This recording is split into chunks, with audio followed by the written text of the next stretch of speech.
तो vector algebra में ना जो फॉर्मूले बोर्ड लेवल पे तुमने पढ़े वही है, बस एक चीज़ एक्स्ट्रा बता देता हूँ जिस पे मैंने देखा है कि क्वेश्चन रिपीट होता है। जैसे अगर एक ट्राइंगल ए बी सी है, ठीक है, और इसमें कोई पॉइंट है डी, इसको ए डी को ज्वाइन करा गया।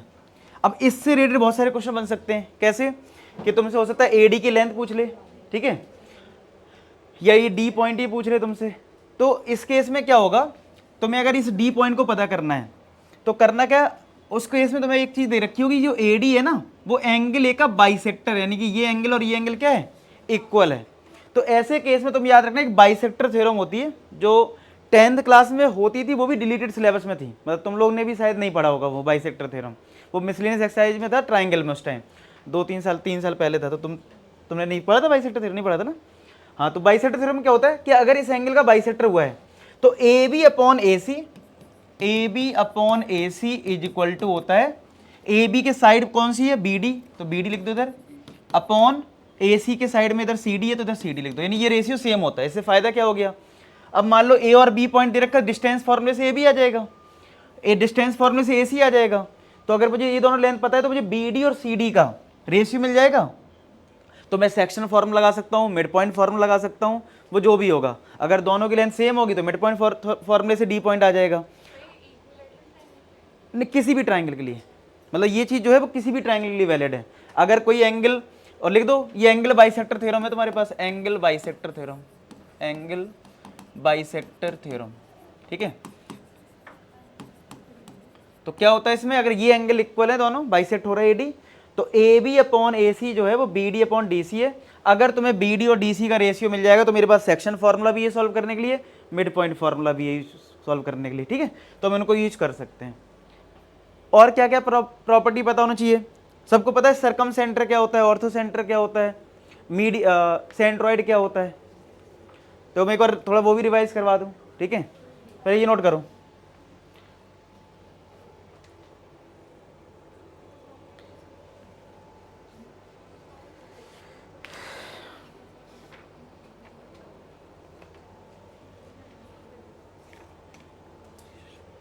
ठीक है, हो गया। अब देखो, तो एंगल, मोबाइल बिल्कुल अंदर रख लो, निकलना नहीं चाहिए किसी का भी 1% भी, ठीक है, क्योंकि मैं मोबाइल से कुछ पढ़ा ही नहीं रहा हूँ, ठीक है। नहीं, ये तो बोल रहे पीडीएफ खोलना है कोई। तो एंगल बाइसेक्टर थ्योरम में ये हो गया। और तुम्हें बेसिक चीज़ क्या पता होनी चाहिए, जैसे अगर मैं इस कोई भी ट्राइंगल है ए बी सी, तो अगर मैं इस पॉइंट का मिड पॉइंट जैसे डी है, मान लो इस लाइन सेगमेंट का डी मिड पॉइंट है, इसको ज्वाइन करा तो इसको मीडियन बोलते हो, क्या बोलते हो, ए डी या मीडियन। सिमिलर बी ई हो गया, इधर से सी एफ हो गया, तो ये जो पॉइंट है जी, इसको हम बोलते हैं क्या, सेंट्रॉइड, ठीक है। मतलब intersection point of median equalled centroid. तो ये हो गया मीडियन, कहीं कॉन्सेप्ट हो जाए, कोई सेंट्रॉइड पूछ ले। ऑर्थो ये हो गया सेंट्रॉइड। सेंट्रॉइड में क्या हो रहा है, इंटरसेक्शन पॉइंट है, इंटरसेक्शन पॉइंट ऑफ मीडियंस, इसका और इसका, ठीक है। एक होता है ऑर्थो सेंटर, जैसे ये ट्राइंगल है ए बी सी, तो यहां से परपेन को ड्रॉ करा, ये डी हो गया, इधर मिड पॉइंट नहीं है, परपेंडिकुलर है इधर, ठीक है। ऐसे बी से इधर परपेन को ड्रॉ करा, सी से इधर परपेन को ड्रॉ करा, तो ये जो पॉइंट आया एच, तो ये है ऑर्थो सेंटर। तो ऑर्थो सेंटर क्या हो गया, इंटरसेक्शन पॉइंट ऑफ एल्टीट्यूड्स, ये एल्टीट्यूड्स है ना यहाँ पे, ए डी बी ई और सी एफ। तो क्या ये क्या होता है, intersection of points, intersection point of altitudes, ठीक है। एक होता है सरकम सेंटर, जैसे ये ट्राइंगल एबीसी है, सरकम सेंटर में क्या होगा कि मैं इसका बाइसेक्टर कर दूं, परपेंडिकुलर बाइसेक्टर, तो एक पॉइंट इधर से आए, मतलब एक लाइन आएगी, इसका भी परपेंडिकुलर बाइसेक्टर करा, यहाँ पे भी परपेंडिकुलर, जो ये पॉइंट आएगा ये बन जाएगा सरकम सेंटर, ठीक है। लेकिन वेक्टर में सरकम सेंटर पे क्वेश्चन कम आएंगे, वो स्ट्रेट लाइन में ज़्यादा आते हैं, ठीक है। लेकिन मीडियन, अच्छा एक चीज़ और है, अगर ट्राइंगल इक्विलेटरल हुआ तो सरकम सेंटर, ऑर्थो सेंटर और ये तीनों चीज़ें सेंट्रॉइड सब एक ही होता है, किसमें, इक्विलेटरल ट्राइंगल में। तो याद रखना, जब भी डिस्टेंस फॉर्मूला यूज कर रहे हो, ये ट्राइंगल है, सबसे पहला आपका ऑब्जेक्टिव ये होना चाहिए कि आप क्या करो, ट्राइंगल के अगर वर्टेक्स दे रखे हैं तो पहले साइड निकाल लो, तो उससे ये पता तो लग जाए कि वो कौन सा ट्राइंगल है। क्योंकि अगर ट्राइंगल इक्विलेटरल हो जाता तो बहुत चीज़ें आसान हो जाती है, एरिया भी पूछ ले बहुत आसान है, √3/4 साइड स्क्वायर। तो आपको ये जरूर करना है, वर्टेक्स गिवन है और तुम्हें लग रहा है इस वर्टेक्स से कुछ ना कुछ यूज होना, तो सबसे पहला काम करना है सबकी डिस्टेंस निकाल लो, ए बी निकाल लो, ए सी बी सी। इससे ये क्लियर हो जाए क्वेश्चन में वो ट्राइंगल कौन सा है। ठीक है, हो सकता है ट्राइंगल इक्विलेटरल हो जाए या राइट एंगल ट्राइंगल हो जाए। ठीक है, तो चीजें आसान हो जाती हैं। क्लियर हुआ?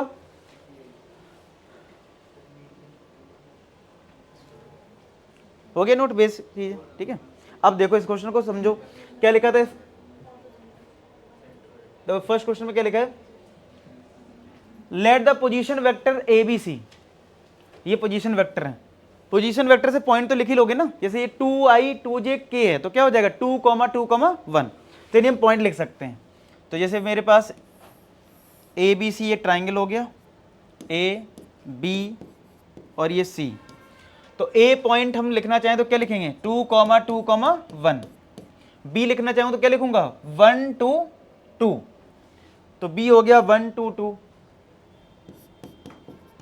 सी कितना हो जाएगा 2 1 2, 2,1,2, ये आगे समझ। अब क्या लिखा है L1 L2 L3 are the length of perpendicular drawn from the orthocentre, यानी कहीं इधर कहीं ऑर्थो सेंटर है, और ऑर्थो सेंटर मैंने तो बता दिया क्या है, एल्टीट्यूड का इंटरसेक्शन पॉइंट मान लो, इधर ऑर्थो सेंटर H मान लिया इसको। ठीक है, तो यहां से परपेंडिकुलर डिस्टेंस L1 L2 और L3 है। ठीक है, और ए बी पे जो है वो L1 है, तो ए बी कहाँ है भाई मेरा, ये तो ये L1 है, बी सी पे ये L2 है और ये L3 है। चाहो तो इस पॉइंट को कुछ दे देता हूँ, D इधर E इधर F, समझ में आ रहा था ना। अब तुम्हें ये L1 L2 L3 निकालना है और फिर इनके स्क्वायर करने हैं और बताना किसके इक्वल है। समझ में आया? अब देखो ऑर्थो सेंटर फाइंड आउट करना, ये तुम्हारा, अच्छा अगर मुझे ये मिल जाए, ठीक है, अगर देखो इसमें अगर कई ट्राइंगल तो मेंशन है नहीं, कौन सा ट्राइंगल है, तो पहले तो मैं डिसाइड करूं कि ये कौन सा ट्राइंगल है। डिसाइड कर लिया, कितनी आ रही है ए बी की लेंथ, डिस्टेंस फॉर्मूला लगाओ जरा, ए बी में √2 आ रहा है, लगाओ ए बी में x2 - x1 का whole square plus y2 - y1 का होल स्क्वायर, z2 - z1 का होल स्क्वायर, √2 आ रहा है। बी सी कितना आ रहा है √2, और सी ए कितना आ रहा है, चलो √2 आ गया। अगर ये इक्विलेटरल ट्राइंगल है तो मैंने बताया था कि ऑर्थो सेंटर सेंट्रॉइड सब सेम होता है, तो हम सेंट्रॉइड समझ के करते हैं, आसान पड़ेगा। सेंट्रॉइड में क्या होता है, ये डी जो होगा वो क्या होगा मिड पॉइंट। भाई सेंट्रॉइड कैसे आया था, सेंट्रॉइड आया था मीडियन से, और मीडियन में ये जो पॉइंट होता है क्या होता है मिड पॉइंट होता है, तो अब आसान हो गया। तो इसका मतलब ये कि अगर मैं मिड पॉइंट, चलो इन दोनों का मिड पॉइंट कैसे निकलेगा, x1 + x2/2 3/2, 2 + 1 3/2, 2 + 2 4 4/2, 2, ये आ जाएगा। तो अगर मैं H पॉइंट और निकाल लूँ, यानी कि जो ऑर्थो सेंटर है या फिर मैं सेंट्रॉइड बोलूँगी सब सेम होता है, तो काम हो जाएगा। अब 3D में 3 पॉइंट होते थे और सेंट्रॉइड निकालना, किसी को याद है फॉर्मूला? हाँ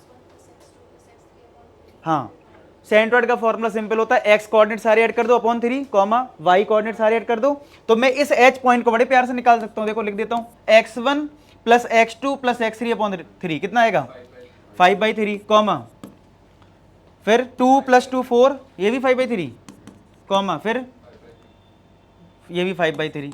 तो बताओ h भी पता है और d भी पता है, तो क्या डिस्टेंस फॉर्मूले से hd मतलब कि L2 आ जाएगा कि नहीं आ जाएगा, आ जाएगा। और अगर ये इक्विलेटरल ट्राइंगल है तो L2 हो चाहे L3 हो चाहे L1 सब बराबर होता है, क्योंकि सिमेट्रिक होता है ना। क्योंकि जैसे ही इक्विलेटरल ट्राइंगल बन गया तो इक्विलेटरल ट्राइंगल में ऐसा पॉइंट मिल जाता है जो सारी डिस्टेंस सेम रहेंगी, सिमेट्री होती है ना। तो आपको देखने में लग रहा था पहले L1 L2 L3, अच्छा ये इक्विलेटरल ट्राइंगल नहीं होता ना, तो ये बहुत खतरनाक क्वेश्चन बन जाता। तो इस बात का ध्यान रखो, उतना मतलब हाई लेवल देने को ऐसा नहीं दे नहीं सकते, बहुत ज़्यादा लेंदी हो जाएगा।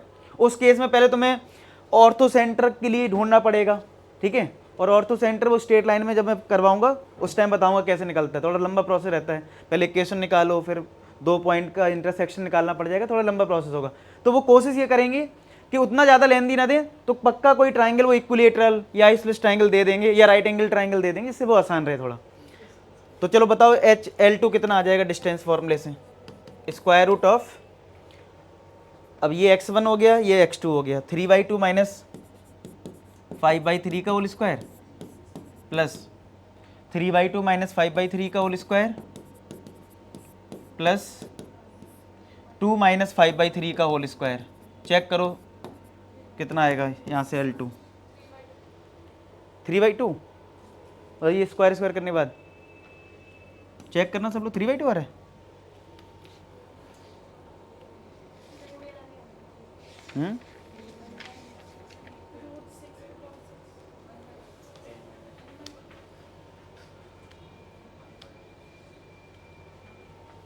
देखो 3/2 कुछ और है,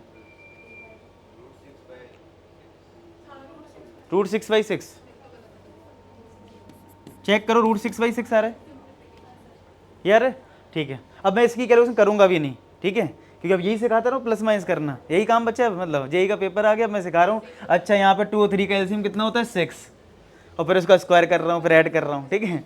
आएगा तो ठीक है, नहीं तो √6/6 हो गया, ठीक है। चलो अब हमें क्या करना था, मैंने ये बताई दिया तुम्हें, L1 L2 L3 सब सेम है, तो अब सारे सॉल्व करना नहीं, सबको रख दो, बस स्क्वायर करना है। तो ये हो गया 6 इसका स्क्वायर करो 6/36, ये भी 6/36, 6/36, तो 18/36 यानी 1/2, तो सी पार्ट आ जाएगा। क्लियर हो गया।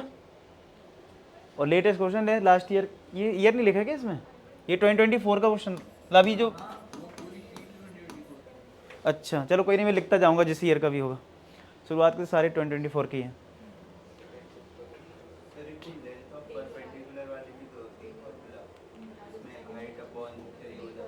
नहीं वो इसीलिए देखो, वो उसके लिए पहले ऑर्थो सेंटर निकालना पड़ेगा, अरे वो होता नहीं तो करते वो सब ना, अभी होते नहीं इसकी। ये नोट हो गया सबका? हाँ आंसर सेम आएगा, सेम आएगा। ये भी जो मैं क्वेश्चन करवा रहा हूँ मैक्सिमम ये सारी 2024 के ही हैं, ठीक है। चलो देखो, position vector of ABC again वैसे ही दे रखा है, एल एल आई है, ये एल है, मतलब इधर एल इधर पता नहीं, एल ही होगा ये भी। L denotes the length of angle bisector of A D, bisector A D of angle this, D is the point, जो डी पॉइंट है वो लाई कर रहा है कहाँ पे, बीसी पे। तो देखो इसका फिगर कुछ इस तरीके से बन गया, ए बी सी। अब जब तुम एंगल बी एस सी का बाइसेक्टर बना रहे हो तो डी जो पॉइंट है वो बी सी पे लाई कर रहा है, और तुम्हें यही निकालना है। एल क्या है, L denotes the length of angle bisector A D, ये एंगल बाइसेक्टर एंगल का है, एडी निकालना है। लगाओ दिमाग, अभी कुछ सिखाया बाइसेक्टर थ्योरम पे रिलेटेड कुछ, उसका यूज कैसे करोगे सोचो। हाँ तो ए पॉइंट मेरे पास है 2,-3,3, इसका मैंने वर्टेक्स लिख लिया, ठीक है।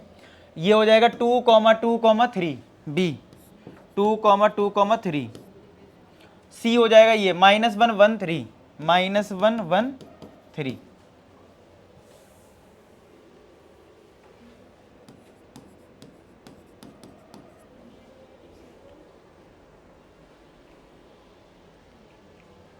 सबसे पहले मैंने बोला ऐसे क्वेश्चन जब भी आए लेंथ एंथ वाले, पहले ट्राइंगल चेक कर लो कौन सा है, पहले यानी साइड निकाल लेना सबसे पहले।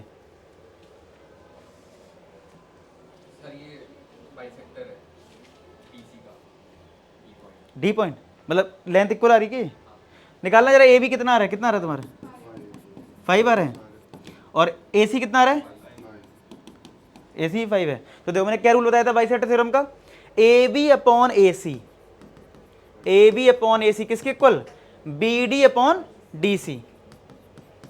तो ये 5 ये 5, B D upon D C, तो ये कट गया, तो B D upon D C equal, मतलब ये इक्वल आ जाएंगे, D C equal to B D. अगर ये दोनों लेंथ इक्वल है तो ये क्या बन गया, मिड पॉइंट बन गया। तो मिड पॉइंट फॉर्मूला लगा दो, डी पॉइंट आ जाएगा।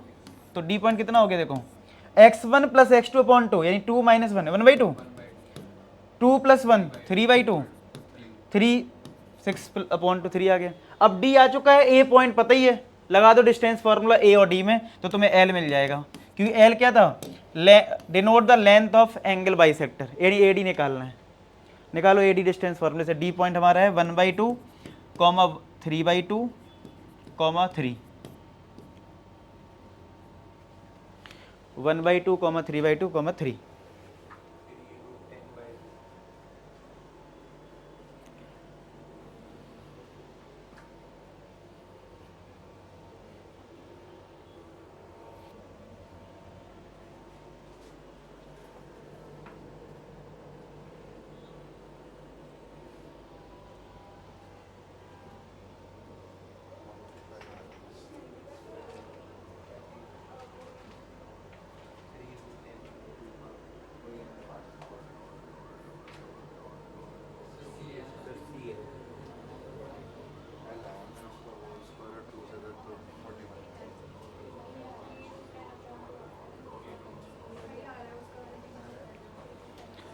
एडी कितना आ रहा है डिस्टेंस फॉर्मूले से?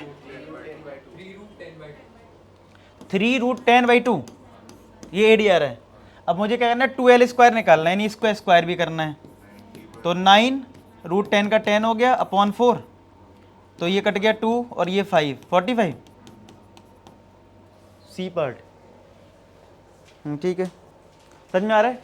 तो देखो ये लेटेस्ट क्वेश्चन है, ऐसा कुछ भी नहीं है, मैंने जो बाइसेक्टर थ्योरम बताई उससे बड़े आराम से क्वेश्चन होंगे। ठीक है, और देखते ही नोट हो गया।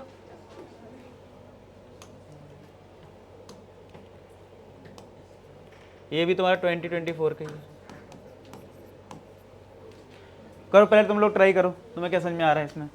ओ ऑरिजिन है, पोजीशन वेक्टर दे रखे है, A और B, इंटरनल बाइसेक्टर, इसमें भी बाइसेक्टर है, तो कुछ ना कुछ बाइसेक्टर थ्योरम वाला जो लॉजिक है वो यूज हो रहा होगा।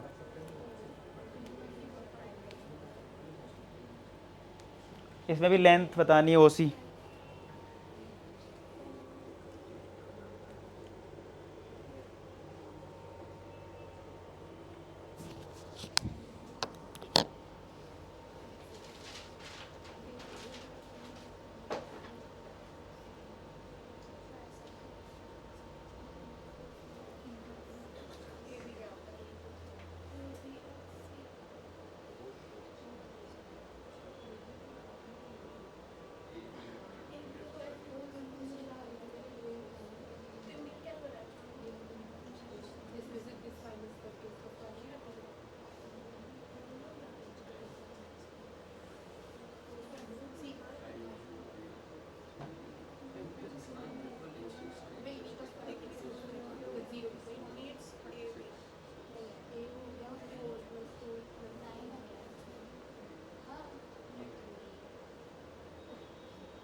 कोऑर्डिनेट ऑफ सी आएगा। आपको तो ये पॉइंट आ गया, वो तो जगह 0 है तो सीधा बस इसका स्क्वायर 36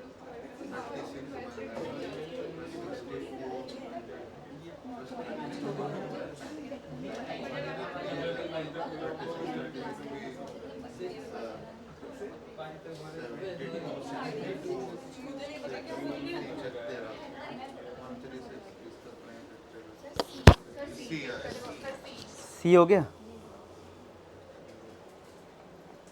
मैं देख लूँ सी है 2√34/3। ठीक है, कर लिए ना। बस अब मुझे जल्दी जल्दी डेटा बता दो, मैं लिख कर देता हूँ सॉल्व कर तो यही तुम लोगों ने। O B the origin, origin हो गई है। पोजीशन वेक्टर ऑफ ए और बी हमें गिवन था, तो ए पॉइंट है कितना 2i कैप, तो हमारा ये ओ पॉइंट हो गया, ए पॉइंट ये बी पॉइंट। तो ए पॉइंट हमारे पास है 2,2,1 और बी कितना था 2, 4, 4। ये मैं ज्वाइन कर लेता हूँ। अब मुझसे क्या बोलता है, internal bisector of AOB, AOB का बाइसेक्टर करना था। तो ये ए बी पे सी पॉइंट पे मीट कर रहा है, लेंथ ऑफ ओ सी बताना था, यानी सेम टाइप का क्वेश्चन था। तो तुमने ओ बी और ओ ए निकाला, हो कितना आ रहा था ये, ओ ए 3 आ रहा है, और ये तो अब ओ ए अपॉन ओ बी, मैंने कहा था ओ ए अपॉन ओ बी जो है वो ए सी अपॉन सी भी हो जाएगा बाइसेक्टर थ्योरम से। तो ये 3/6, तो कितना आ गया 1/2। तो ए सी और सी बी का रेशियो आ गया, इसको मैं इधर बना लेता हूँ, ए इधर बी ये सी। तो देखो ए सी और सी बी इसका रेशियो 1:2 है, और ए पॉइंट मेरे पास 2,2,1 है, और बी पॉइंट मेरे पास है 2, 4, 4। तो सेक्शन फॉर्मूला याद होगा ना आप लोगों को, तो लगा दो, सी पॉइंट आ जाए, क्या होता है mx2 यानी 2 प्लस nx1 प्लस का 4/3 कॉमा 1 × 4 4 प्लस 2 × 2 4/3 कॉमा 1 × 4 4 प्लस 2 × 1 2/3। आया समझ में। तो सी पॉइंट आपका आया होगा 2,8/3 कॉमा, अब ये सी आ गया और ये ओ है, तो हमें ओ सी निकालना, लगा दो ओ और सी में डिस्टेंस फॉर्मूला, तो आप लोग बता रहे हैं सी पार्ट आ रहा है। ठीक है, सिंपल हो गया। तो आप समझ रहे हो, देखो लेटेस्ट क्वेश्चन नहीं है और रिपीट है, मतलब किसी सेट में वो वाला क्वेश्चन आया होगा, जैसे ये किसी सेट में, मतलब जो हमने करा था ना, कहाँ चला गया, जो भी करा था। ठीक है, तो वो क्वेश्चन करा और ये सेम ही था। चलो नेक्स्ट देखो, इसमें लिखा है A B C are 3 non zero vectors such that B and C non collinear, a plus 5b is collinear with c, b plus 6c is collinear with a, और फिर एक कंडीशन कुछ दे रखी है और फिर बोला अल्फा प्लस बीटा बताओ। ठीक है, कोलिनियर कंडीशन आपको याद है, अगर मैं बोलता हूँ a और b कोलिनियर है तो आप लोग क्या बोलते हो, वेक्टर a जो है वो lambda times of b vector होगा। तो कुछ कोलिनियर का कॉन्सेप्ट है, तो करो कुछ ट्राई। देखो a प्लस 5b जो है वो कोलिनियर किसके साथ है, c के साथ। तो क्या मैं ये कह सकता हूँ कि a plus 5b lambda times of c होगा। ठीक है, ये लिख लिया मैंने। और b plus 6c, b plus 6c जो है वो तुम्हारा, अब लैम्डा तो यहाँ ले लिया, अब क्या ले लूँ, म्यू टाइम्स हो जाएगा किसके, a के। एक कंडीशन ये हो गई, फिर एक और कुछ गिवन है यहाँ पे a प्लस बी और c में।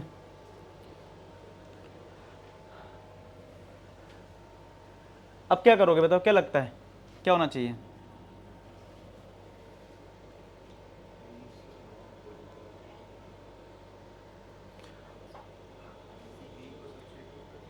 किसी एक को सब्स्टिट्यूट कर दो, दो इक्वेशन है मेरे पास, जैसे ए बी में एक ए है और सब्स्टिट्यूट करो, बी को सब्स्टिट्यूट कर दो, बी दोनों में है, बी को यहाँ से निकाल के यहाँ पुट कर दो या फिर इससे इसमें पुट कर, करना जरा पुट, क्या आ रहा है रिजल्ट।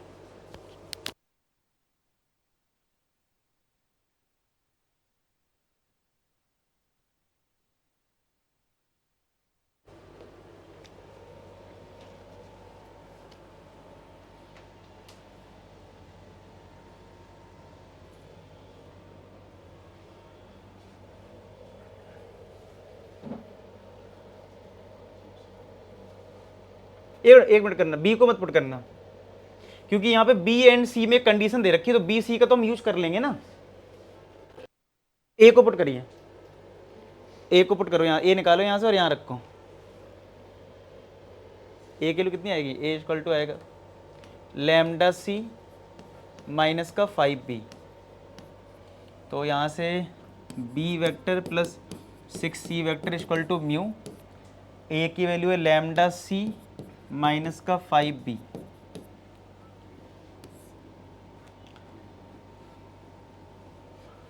अब इसमें क्या करो, b के टर्म एक साइड करो, c के टर्म एक साइड करो, फिर हम जो नॉन कोलिनियर कंडीशन ना उसका यूज करूंगा, बताऊंगा क्या होगा वो कैसे होगा। पहले आप लोग इसको सिम्प्लीफाई करके b के टर्म अलग कर दो और c के टर्म अलग करो एक बार।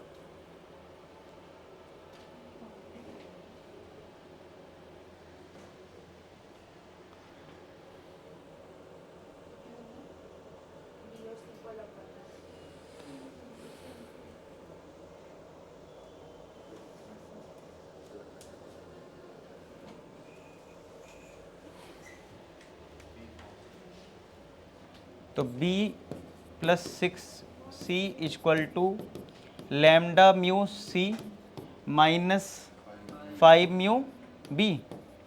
तो b को इधर करते हैं, तो b plus 5 mu b equal to, ये इधर गया तो लैम्डा म्यू c माइनस का 6c, तो c कॉमन लिया तो ये लैम्डा म्यू माइनस 1 आएगा c वेक्टर, यहाँ से b कॉमन लिया माइनस का 6 आ गया, और यहाँ पे 5 प्लस म्यू ये आ गया। अब इसका यूज कैसे करोगे, देखो हमें पता है जब कोई चीज़ कोलिनियर होता है तो हमें ये पता है कि बी और सी में कंडीशन होनी चाहिए लैम्डा टाइम्स ऑफ सी, अगर कोलिनियर होता। कोलिनियर का मतलब होता है कि अगर एक वेक्टर दे रखा है, दूसरा वेक्टर लिखना है, तो मैं कोई नंबर मल्टीप्लाई कर दूंगा, यही मतलब है 2 का मल्टीप्लाई या 3 का मल्टीप्लाई। लैम्डा का क्या मतलब है, कोई कांस्टेंट नंबर।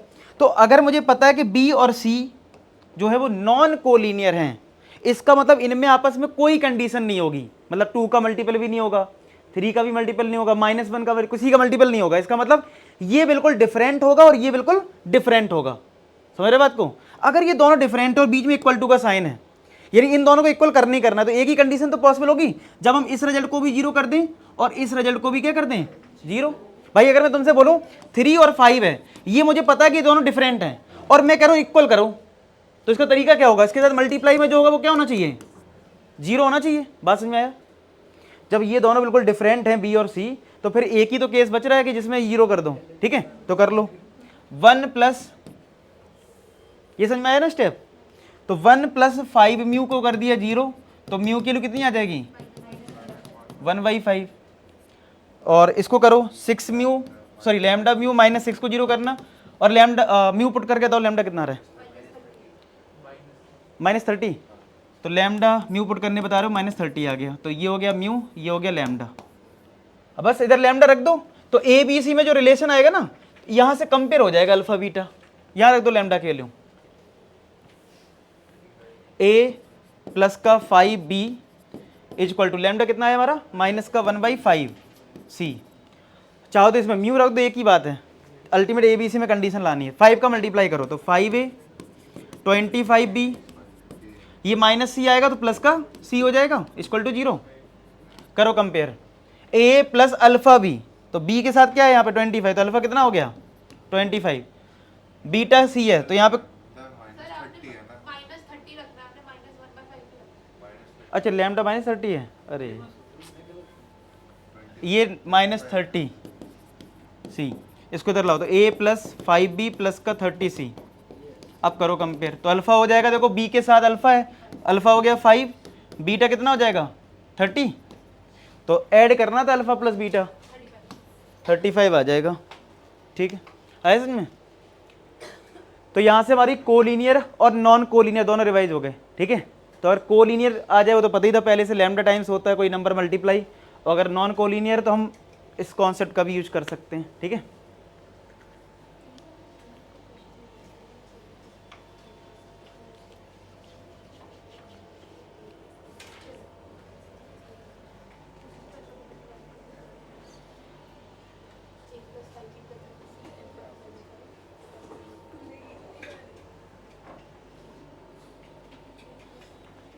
नोट हो गए सबके।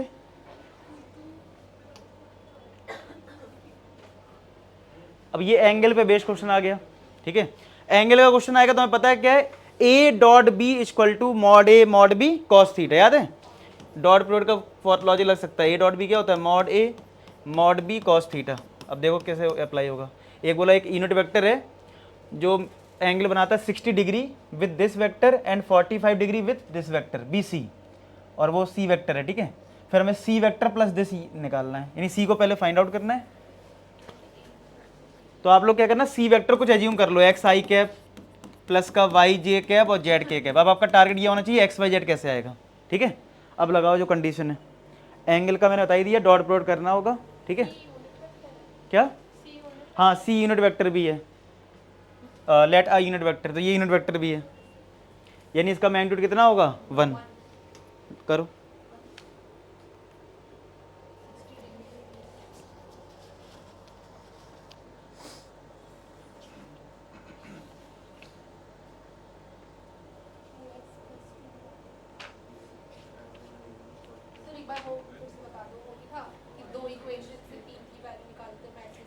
अगर 3 इक्वेशन तुम्हारे पास हैं तो तुम क्या करोगे, तीसरा जैसे ए बी सी है मेरे पास मान लो, तो सी को निकाल लूंगा ए बी के टर्म्स में और रिमेनिंग 2 में पुट कर दूंगा, तो वो ए बी में आ जाएगा। तो अच्छा डेल वन अपन वो बता रहे हो, क्रैमर्स रूल।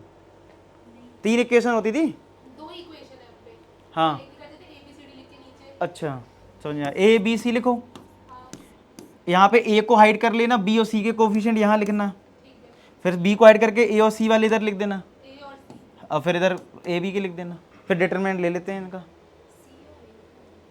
हाँ ए बी सी, अगर तीन वेरिएबल है 2 इक्वेशन, अगर देखो ऐसा है मान लो 3a प्लस का ऐसा आ रहा है क्या इसमें कुछ ऐसा है मान लो, तो a का लिखना तो ये हाइड कर दो, तो 2 2 2 4 लिखोगे यहाँ 2 2 2 4, ठीक है। b को हाइड करोगे 3 1 2 4 यहाँ लिख 3 1 2 4 यहाँ लिखोगे, फिर ये 3 1 2 2 यहाँ लिखोगे, ठीक है। नहीं अगर मैं पहले 3 1 लिख रहा हूँ तो नहीं आएगा माइनस, अगर मैं ये पहले लिखूंगा तो माइनस आएगा। लाइन से चलो, लाइन से चलो, ठीक है। तो माइनस, जैसे मैं देखो ऐसे लिखता हूँ, इसको हाइड करा 2 2 2 4, इसको हाइड करा 3 1 2 4। तुम अगर इसको इधर लिखोगे इसको इधर तो माइनस लगा देना। इसका यूज है क्या, इसमें हो रहा है क्या, ऐसा 2 इक्वेशन आ रही है क्या, ये मजाक ऐसे पूछ लिया है।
क्या डॉट प्रोडक्ट लगा रहे हो, क्या लगा रहे हो, लगाया कुछ अभी, लग गया दोनों में।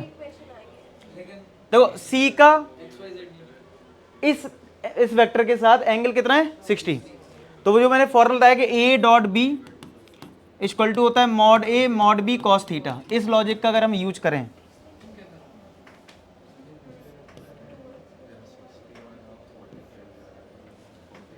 तो देखो क्या होगा। तो इस सी वेक्टर का डॉट प्रोडक्ट हमें करना है किसके साथ, 2i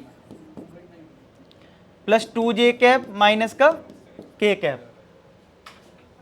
तो डॉट प्रोडक्ट क्या था, मैग्नीट्यूड ऑफ ए, इस सी का मैग्नीट्यूड कितना होगा, क्योंकि यूनिट वेक्टर था 1, इसका मैग्नीट्यूड कितना होगा 4 प्लस 4 8 1 9, 9 का स्क्वायर रूट 3, तो 1 इंटू 3 कॉस थीटा 60 डिग्री है, तो 3 इंटू कॉस 60 कितना होता है 1/2। अच्छा सी हमारा ये है, इसका डॉट प्रोडक्ट होना है इसके साथ, कैसे होता है, एक्स का एक्स के 2x 2y माइनस जेड। तो एक कंडीशन मेरे पास आ गई 2x plus 2y minus Z equal to 3/2, ये फर्स्ट कंडीशन क्लियर है। एक और देखते हैं क्या है, एंगल 45 है इस वेक्टर के साथ, यानी सी का डॉट प्रोडक्ट i माइनस के साथ दे रखा है, तो सी का मैग्नीट्यूड 1 हो गया, इसका मैग्नीट्यूड कितना होगा √2 हो जाएगा इसका मैग्नीट्यूड, और एंगल कितना है 45 यानी कॉस 45 है, तो √2 इंटू 1/√2 ये 1 हो गया, और c का मल्टीप्लाई नहीं, इसका मल्टीप्लाई इसमें करोगे तो i का मल्टीप्लाई i में होगा तो x, j का टर्म ही नहीं है, z का मल्टीप्लाई इसमें होगा माइनस जेड आएगा, तो x माइनस जेड आ गया 1, ये आ गई सेकंड कंडीशन। क्लियर है सबको। अच्छा इसका मैग्नीट्यूड 1 है क्योंकि यूनिट वेक्टर है, यानी कि square root of X square plus Y square plus Z square किसके इक्वल है, 3 कंडीशन आ गई, एक्स वाई जेड तो हम निकाल ही लेंगे कुछ भी करके। अब आते हैं फाइंड आउट भी क्या करना था, एक्स वाई जेड ही करना था, जैसे ही एक्स वाई जेड आएगा फिर ऐड ही तो करना है, तो चलो फोकस करते हैं, ये 3 इक्वेशन है, एक ये और ये थर्ड हो गई। अब सॉल्व देखो कैसे होगा। अब देखो इसका लॉजिक यही होता है कि आपके पास 3 वेरिएबल है, किसी एक वेरिएबल को फाइंड आउट कर लो, जैसे जेड को मैं फाइंड आउट कर सकता हूँ आसानी से यहाँ से, तो जेड वेक्टर क्या आ जाएगा, ठीक है, तो जो जेड वेक्टर है वो आपका कितना आएगा, देखो यहाँ से जेड अगर मैं फाइंड आउट करूँ तो जेड आ जाएगा 1 माइनस का एक्स, क्या आ जाएगा 1 माइनस एक्स आ जाएगा, तो यहाँ पे जेड हमारा आ गया 1 माइनस का एक्स। क्लियर है बात, हाँ एक्स माइनस, सॉरी, चलो जेड आ गया। अब इस जेड की वैल्यू को कहाँ पुट करोगे, इसमें पुट कर दो, फर्स्ट में और इस थर्ड में, तो क्या हमारा इक्वेशन एक्स और वाई में आ जाएगा, निकालो जरा एक्स और वाई की वैल्यू, क्या बताया मैंने, जेड की जो वैल्यू आई है यहाँ पे एक्स माइनस 1, इस जेड को यहाँ पुट कर दो तो एक्स वाई में इक्वेशन आएगी, यहाँ पे भी एक्स वाई में इक्वेशन आएगी, इनको सॉल्व कर दो तो एक्स और वाई की वैल्यू मिल जाएगी। आया समझ में, निकालो एक्स और वाई की वैल्यू, एक्स वाई आ जाएगा तो जेड भी आ जाएगा, फिर हम इधर पुट कर लेंगे, कितना, हाँ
ये मैंने जेड को पुट कर एक्स माइनस 1, तो X to X minus X हो गया 2y, ये माइनस माइनस प्लस 1 होगा।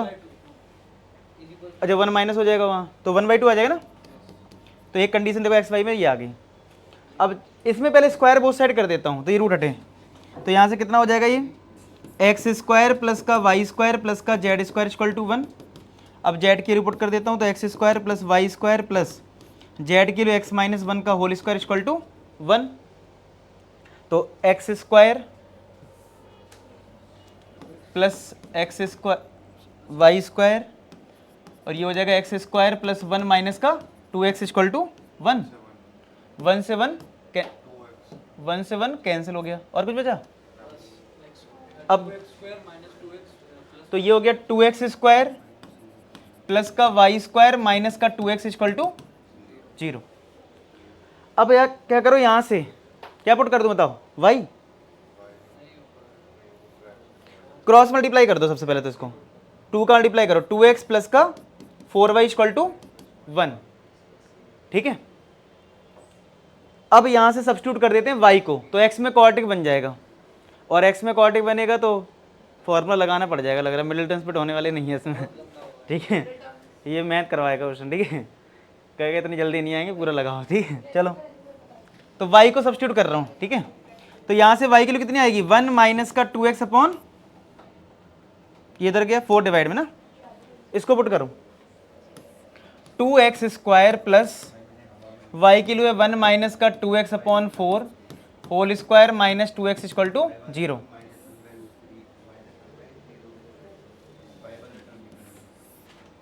यहाँ तो समझ में आ रहा है। तो देखो ये 2x square plus a minus B का होल स्क्वायर क्या होता है a square plus B square minus का 2ab अपॉन 4 का स्क्वायर 16 माइनस का 2x इक्वल टू 0। 16 का पूरी इक्वेशन में मल्टीप्लाई कर दो तो ये हो गया 32x स्क्वायर, ये तो यही रहेगा 1 प्लस 4x स्क्वायर माइनस का 4x इन माइनस का 32x इक्वल टू 0। तो क्या आएगा देखो 32 और ये 4 कितना हो जाएगा 36x स्क्वायर, ये और ये 36। अरे तुम क्यों बच गए, इसने पूरा काम खराब कर रखा 1 लगा के ना। यही आ रहा है देखना एक बार, +1 आ रहा है ना। मिडिल टर्म स्प्लिट तो होगा नहीं, 36 को ऐसे 2 पार्ट में ब्रेक करो 36 तो नहीं आ पाएगा, लगाओ क्वाड्रेटिक फॉर्मूला। देखो सब लोग यही आ रही नहीं इक्वेशन, और कोई लॉजिक मिडिल टर्म स्प्लिट का है नहीं, तो एक ही तरीका है minus B plus minus root के अंदर B square minus 4ac upon 2a लगाना ही पड़ेगा। ठीक है, तो x की 2 वैल्यू आएंगी यहाँ से। और कोई किसी को लग रहा है कुछ नया आइडिया, जल्दी कैलकुलेशन हो जाए, मुझे तो नहीं लग रहा। देखो अभी नहीं, मतलब अल्टीमेट में भी क्वाड्रेटिक फॉर्मूला लगा होगा तो होना कुछ नहीं है इससे भी। +16 है,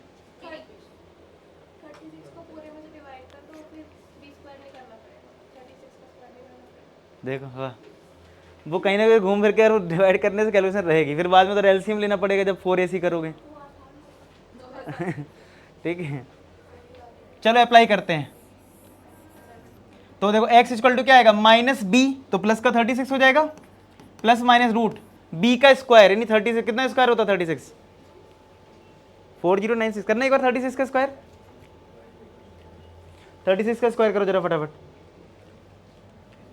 फिर माइनस का 4 a 36 है 1296 और ये 1 अपॉन 2a यानी 72। चलो माइनस करो इन दोनों को, बताओ, और फिर कुछ प्राइम फैक्टर करके कुछ बाहर आ जाएगा, बताओ 36 प्लस माइनस माइनस करो, फिर प्राइम फैक्टर करके कितना नंबर बाहर आ रहा है वो फाइनली रिजल्ट बताओ।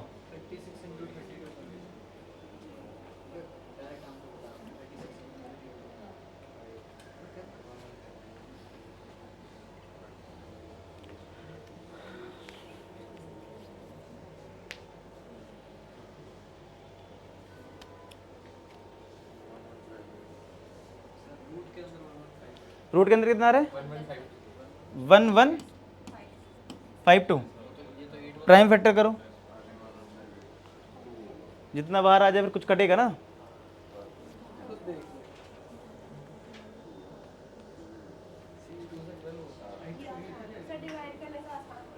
आसान हो रहा है। चलो तुम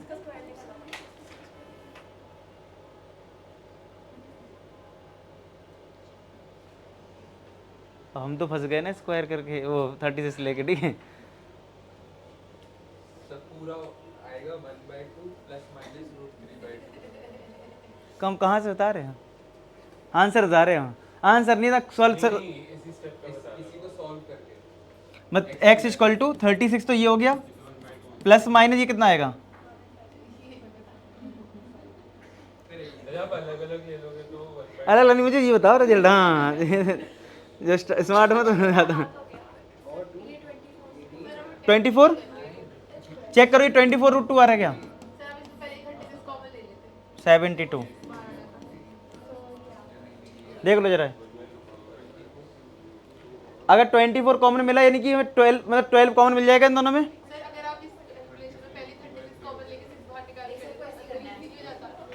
तुमने करा बस ऐसा कर लो। बोल रहे तो कुछ किसी ने पेंटिंग में नहीं बोला इसमें कमियां बताना जरा कितनी है। अरे इस पेंटिंग में ना इसके बाल जो है ना थोड़े ऐसे हो सकते थे, अपनी अपनी राय। और फिर किसी ने बोला जरा सुधार देना इसको सही करना, किसी ने कोई कमेंट ही नहीं करा, ठीक है। तो कमियां निकाल। अब तुम इसको मैं बोल रही थी जैसे कि इसको सॉल्व करके बता देना जरा, तो कर नहीं रहे हो, आराम से बैठे हो। कोई तो करेगा और कोई तो करेगा, चक्कर कोई नहीं कर रहा है, तो सब बैठे आराम से कि चलो कोई तो करेगा, कोई तो कर ही देगा। तुमने करा है 24√2 है। चलो अब देखो मैं मैच कर लूंगा ये सही है कि नहीं। अब 12 कॉमन लिया तो x इक्वल टू कितना आएगा, 12 कॉमन लिया तो ये आएगा 3 प्लस माइनस 2√2 अपॉन 7/2, ये कट गया तो 3 प्लस माइनस 2√6 अपॉन 6। 6 से सेपरेट डिवाइड कर दूं तो 1/2 प्लस माइनस तो x आ जाएगा,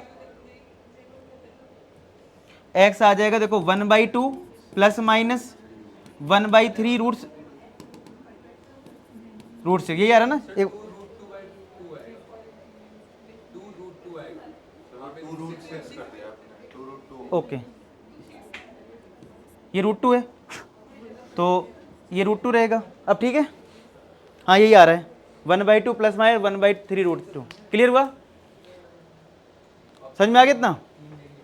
अब x आ गया। अब एक काम करते हैं, एक पॉजिटिव केस ले लेते हैं। रीजन इसका ये देखो, अगर ये मल्टीपल करेक्ट आंसर होता, ठीक है, तब तो फिर ये पॉसिबिलिटी है मल्टीपल में कि भाई दो ऑप्शन भी करेक्ट हैं। तो हम पहले क्या करते हैं, अब दोनों ना लेके पहले एक पॉजिटिव केस लेके ना y निकाल लेते हैं, z निकाल लेते हैं और उससे c वेक्टर आ जाएगा, फिर ऐड कर लेंगे तो एक ऑप्शन मैच कर जाएगा। चलो x की रो मैंने ले ली, देखो x को मैंने पॉजिटिव ले लिया, अभी नेगेटिव मत लो। x को मैंने लिया 1/2 प्लस का 1/3√2। अब x को यहाँ पुट कर दो तो y इक्वल टू 1 माइनस का 2x अपॉन 4 है ना, यहाँ पुट करते हैं तो ये आ गया तुम्हारा देखो y इक्वल टू 1 माइनस का 2 ब्रैकेट 1/2 प्लस का 1/3√2 अपॉन 4। तो 1 2 का मल्टीप्लाई करा तो -1, ये इसमें जाएगा तो माइनस का 1/3√2 अपॉन 4। 1 से 1 कट गया, 4 और 3 मल्टीप्लाई होगा तो क्या माइनस का √2 अपॉन 12 आएगा, जरा चेक करो ये यार है।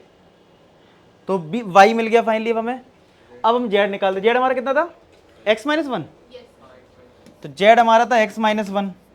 तो मैंने बोला अभी पॉजिटिव केस लो बस, तो 1/2 प्लस 1/3√2 माइनस का 1, तो 1/2 में -1 होगा तो z कितना आ जाएगा 1/3√2, 1/2 -1 कितना हो जाएगा -1/2, ठीक है। तो z आ गया, अब सब कुछ आ गया। अब हमारा c वेक्टर हो जाएगा। c वेक्टर फाइनली अब हमारा क्या था x i कैप, तो x कितना आया था हमारा ये 1 2 से मल्टीप्लाई नहीं किया कहाँ पे, इस वाले में ऐसे में पीछे ये? -2 से भी मल्टीप्लाई होगा ना 1 अच्छा इधर। अब ठीक है, तो ये √2/6 √2/6 हो जाए। चलो अभी ऐसे रहने दो, कोई दिक्कत नहीं, माइनस है -√2/6, ठीक है। चलो जेड में तो कोई फर्क पड़ेगा नहीं, तो x-1 था, ठीक है। अब मैं पुट कर रहा हूँ, देखो x i कैप था तो x के लिए हमारी कितनी आई है ये, तो 1/2 प्लस ले रहा हूँ मैं √2 आई कैप, ये हो गया, ठीक है, प्लस फिर कहता है वाई जे कैप, तो वाई हमारा ये आया है माइनस का √2/6 जे कैप हो गया, प्लस जेड के लिए ये आई है 1/3 √2 माइनस का 1/2 के कैप। आया समझ में? अब तुम्हें इसको किसी के साथ ऐड भी करना था, और वो हमें ऐड करना है, सी को ऐड करना है इसके साथ, -1/2 दिखाई दे रहा है कुछ, -1/2, मतलब हमें ऐड करना है सी को,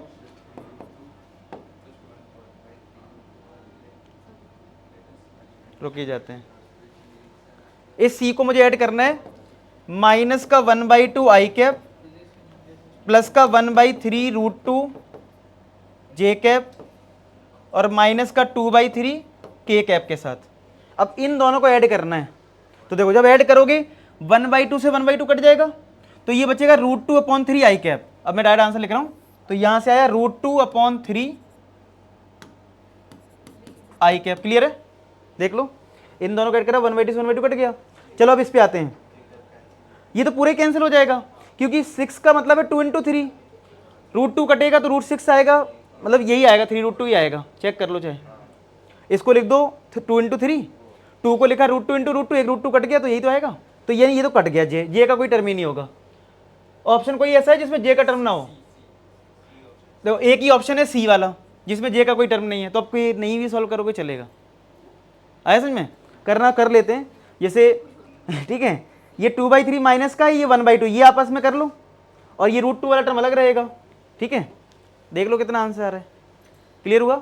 तो इसका आंसर जो है वो सी था ना, एक बार देख लेता हूँ, हाँ ठीक है, सी पार्ट है इसका आंसर।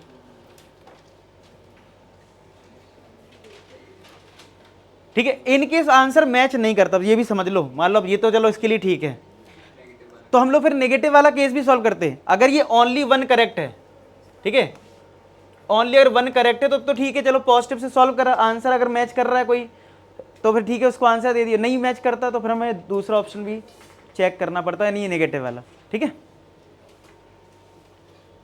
चलो इसको ट्राई करो।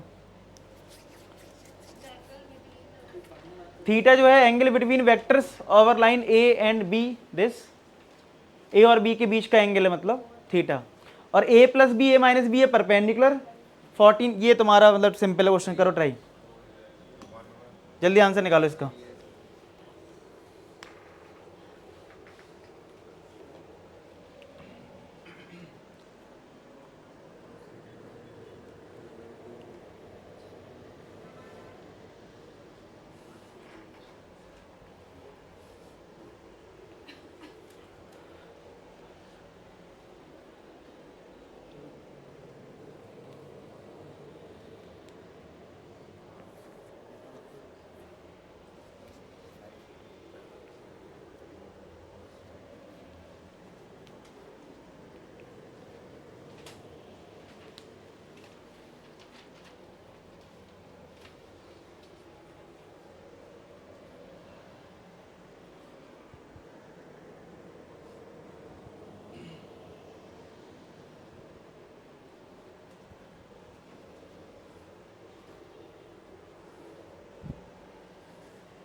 परपेंडिकुलर कंडीशन तो आप लोगों को याद है ना, क्या होता है, डॉट पर 0 होता है, यानी कि a + b a - b perpendicular है, इसका मतलब a + b का डॉट प्रोडक्ट कर दोगे a - b के साथ तो वो 0 हो जाएगा। अब यहां से लैम्डा मिल जाएगा तुम्हें, दो वैल्यू आ रही, तो ए और बी को अगर ऐड करें कितना आएगा, आई प्लस उधर 3i है 4i, उधर लैम्डा और माइनस जे है, तो लैम्डा माइनस 1 जे कैप और माइनस 3 प्लस 2 माइनस के कैप डॉट प्रोडक्ट। तो ये दो वैल्यू क्यों आ रही हैं? लैम्डा ग्रेटर देन 0 वहाँ से एलिमिनेट। इसमें दे रखा ना लैम्डा ग्रेटर देन 0, इसका यूज कर लो। अब a माइनस बी कर लेते हैं, i माइनस का 3 यानी माइनस 2i, लैम्डा और ये माइनस माइनस प्लस हो जाएगा, यानी लैम्डा प्लस 1 जे कैप माइनस 3 माइनस 2 माइनस का 5 के कैप इक्वल टू 0। अब i का i के साथ मल्टीप्लाई करेंगे, ठीक है, तो माइनस 2 और 4 ये माइनस का 8 हुआ, ये lambda minus 1 multiply lambda plus 1 में होगा a square minus B square लग जाएगा, यहाँ माइनस 1 है, ये प्लस 5 हो जाएगा इक्वल टू 0। तो ये हुआ माइनस 8 माइनस 9 तो माइनस 4 हो जाएगा, तो लैम्डा स्क्वायर 4 आया, तो लैम्डा के लिए प्लस माइनस 2 आई, लेकिन हमसे बोला था लैम्डा 0 से बड़ा है, इसका मतलब लैम्डा कितना आ गया 2, ठीक है। अब तुम्हें 14 cos थीटा निकालना था, थीटा जो था ए और बी के बीच का एंगल था, तो मैंने बोला था जब भी एंगल की बात होगी तो आप डॉट प्रोडक्ट लगा देना, A dot B mod B cos theta. तो ए और बी का अगर मैं डॉट प्रोडक्ट करूं, लैम्डा को पुट कर देता हूं, ये 2 है मतलब यहाँ, ठीक है। अब ए डॉट बी कर रहे हैं, तो आई का आई के साथ मल्टीप्लाई 3, 2 का मल्टीप्लाई इस जे के कोफिशिएंट के साथ माइनस 2, यहाँ माइनस 3 ए प्लस 2 यानी माइनस 6 इज इक्वल टू ए का मैग्नीट्यूड कितना आएगा, माइनस कैसे आ सकता है, 9 प्लस 4 13 रूट 14, ये भी रूट 14, ये कितना आ रहा है माइनस का 5 अपॉन 14 हो जाएगा, ये कॉस थीटा किलो आ गई। वैसे तो हमें 14 कॉस थीटा ही चाहिए, तो नहीं भी करोगे डिवाइड इधर, minus 5 equal to 14 cos theta.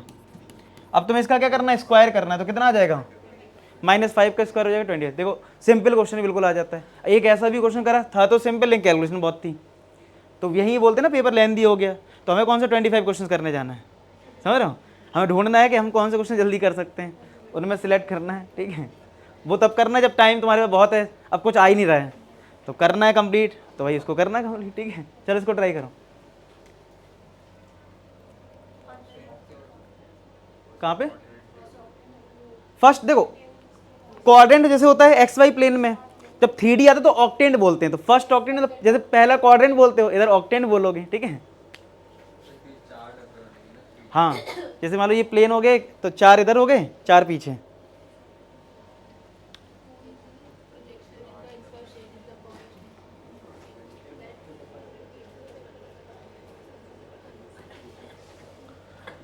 तो पॉइंट एक P, एक फर्स्ट ऑक्टेंट में whose projection in the X Y plane is the point Q। तो जैसे पॉइंट P तो हमारा एक्स वाई जेड है, अगर इस पॉइंट को प्रोजेक्ट करोगे एक्स वाई प्लेन पे, तो एक्स वाई प्लेन पे कौन सा कोऑर्डिनेट 0 हो जाएगा, जेड। तो इसका मतलब Q का जो कोऑर्डिनेट हो जाएगा वो x, y, 0 हो जाएगा। इसको ऐसे समझो आप, मान लो ये 3D है और ये मान लो ये कैमरा का कोई पॉइंट है जिसमें x भी है, y भी है, z भी है। अब मैं बोलूँ इसका प्रोजेक्शन इस एक्स वाई प्लेन पे कर दो, तो सब कुछ वही रहेगा, बस जो z कोऑर्डिनेट इधर जो z जा रहा था वो क्या हो गया 0, एक्स वाई तो रहेगा ना। जैसे ये एक्स वाई प्लेन है, इधर कोई पॉइंट है z, मतलब एक्स वाई जेड सब है इसमें, और इसको प्रोजेक्ट करके मैं नीचे इधर रह के एक्स वाई पे ले आया, तो z 0 होगा, बाकी सब तो वही रहेगा ना, एक्स वाई तो वही है एक्सिस, ठीक है। तो ये Q पॉइंट हुआ, समझ में आया इतना, कोई दिक्कत तो नहीं किसी को पॉइंट समझने में, ठीक है।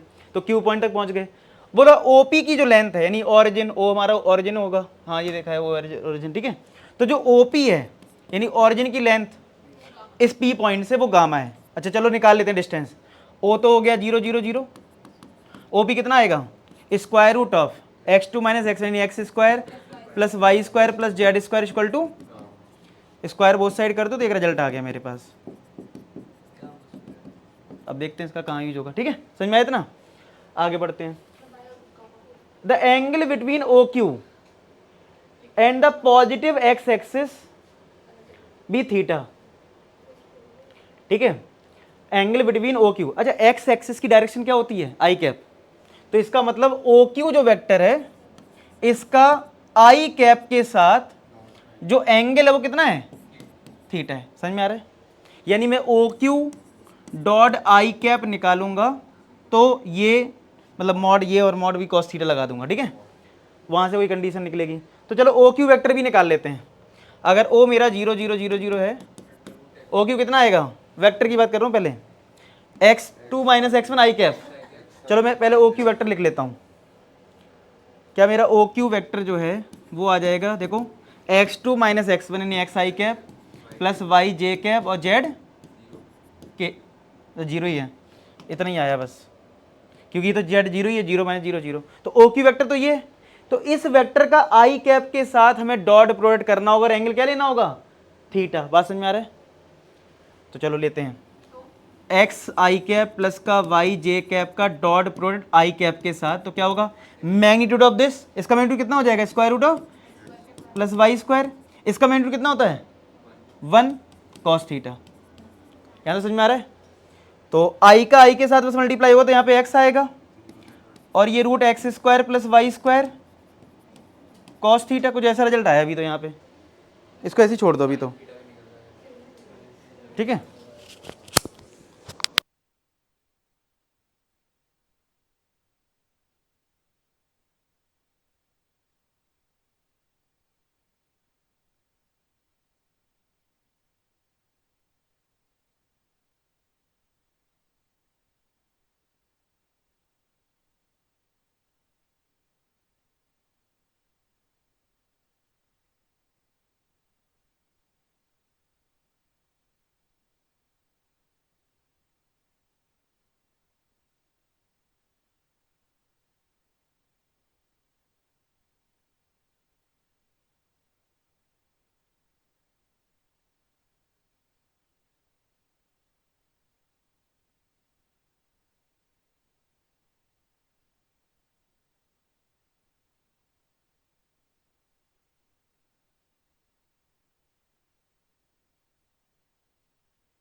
तो कुछ आगे तुम लोग कुछ कर पाया?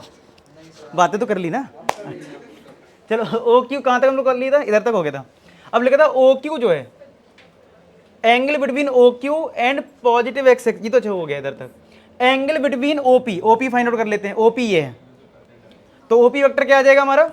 ओपी वेक्टर आएगा देखो x I cap plus Y J cap plus का जेड के कैप, ये आ जाएगा।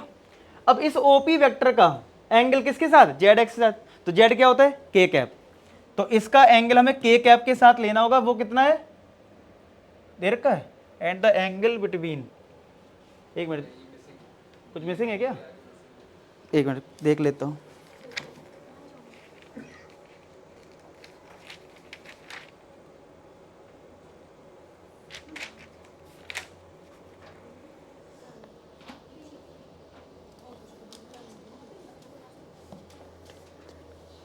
अब वो फाई दे रखा है, इसके साथ जो एंगल है ना वो फाई है, ठीक है। चलो तो अगर मेरे एंगल फाई है तो चलो अप्लाई करते हैं। क्या लगाते हैं? डॉट प्रोडक्ट लेना होता है, ठीक है। यानी ओपी का डॉट प्रोडक्ट लेना है इस के साथ। तो ये ओपी का मैग्नीट्यूड आएगा, के का मैग्नीट्यूड आएगा और कॉस फाई हो जाएगा एंगल, ठीक है। क्लियर है यहाँ तक? अब चलो डॉट प्रोडक्ट लिया तो के आएगा, सीधा जेड आएगा यहाँ पे, तो के साथ इसका हो जाएगा root X square plus Y square plus Z square. के का मैग्नीट्यूड 1 हो गया और कॉस फाई, तो यहाँ से एक कंडीशन आ गई में, ठीक है। अच्छा रूट एक्स, ये X square plus Y square Z square gamma है, तो यहाँ पे गामा पुट कर सकते हो, तो z equal to gamma cos phi आ गया। तो कुछ रिजल्ट हमने निकाल के रख लिए। अब देखते हैं फाइंड आउट क्या करना है। फाइंड आउट बोलता distance of the point P, और पी पॉइंट हमारा कितना है? एक्स वाई जेड है। इस पी पॉइंट की डिस्टेंस बतानी है कहाँ से? एक्स एक्सिस से। अब पी पॉइंट की डिस्टेंस एक्स एक्सिस से बताना है, तो एक्स एक्सिस पे पॉइंट क्या होगा? क्या हो जाएगा? ए कॉमा, तो ए कितना होगा? मतलब ए कितना होगा वो?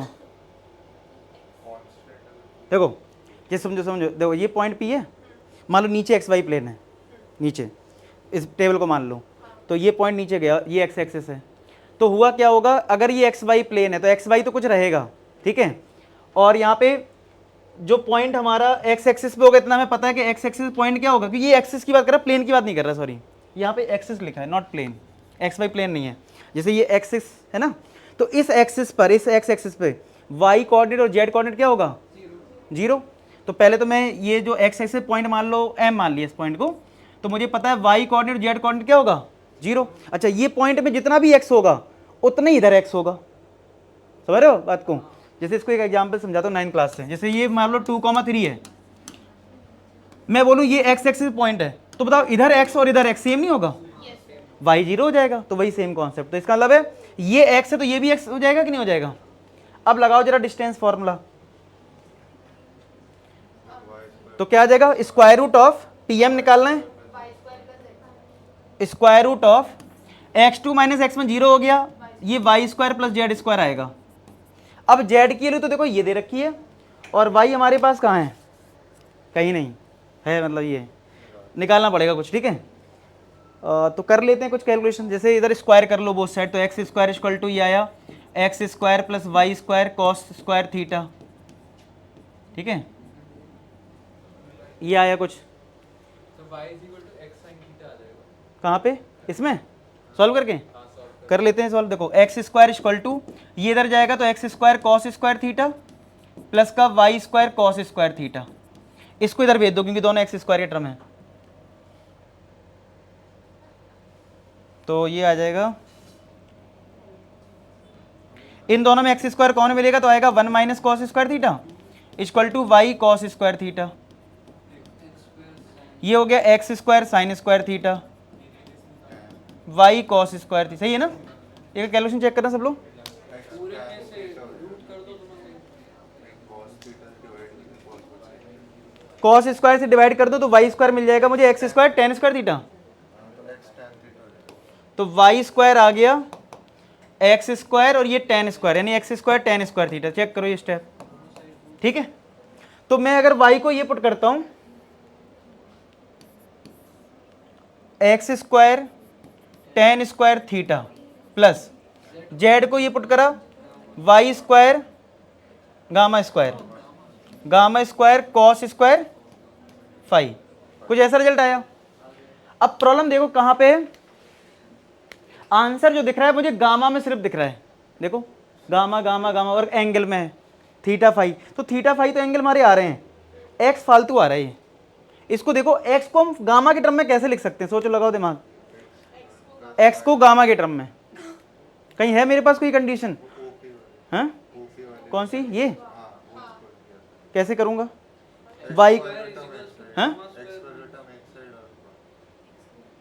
एक्स के भी ये रख दूं, मतलब एक्स स्क्वायर तो बना रहने दूं, वाई स्क्वायर को ये पुट कर दूं और जेड को पुट कर दूं, वो तो आ जाएगा एक्स स्क्वायर की वैल्यू गामा के टर्म में ना, आ जाएगी ना।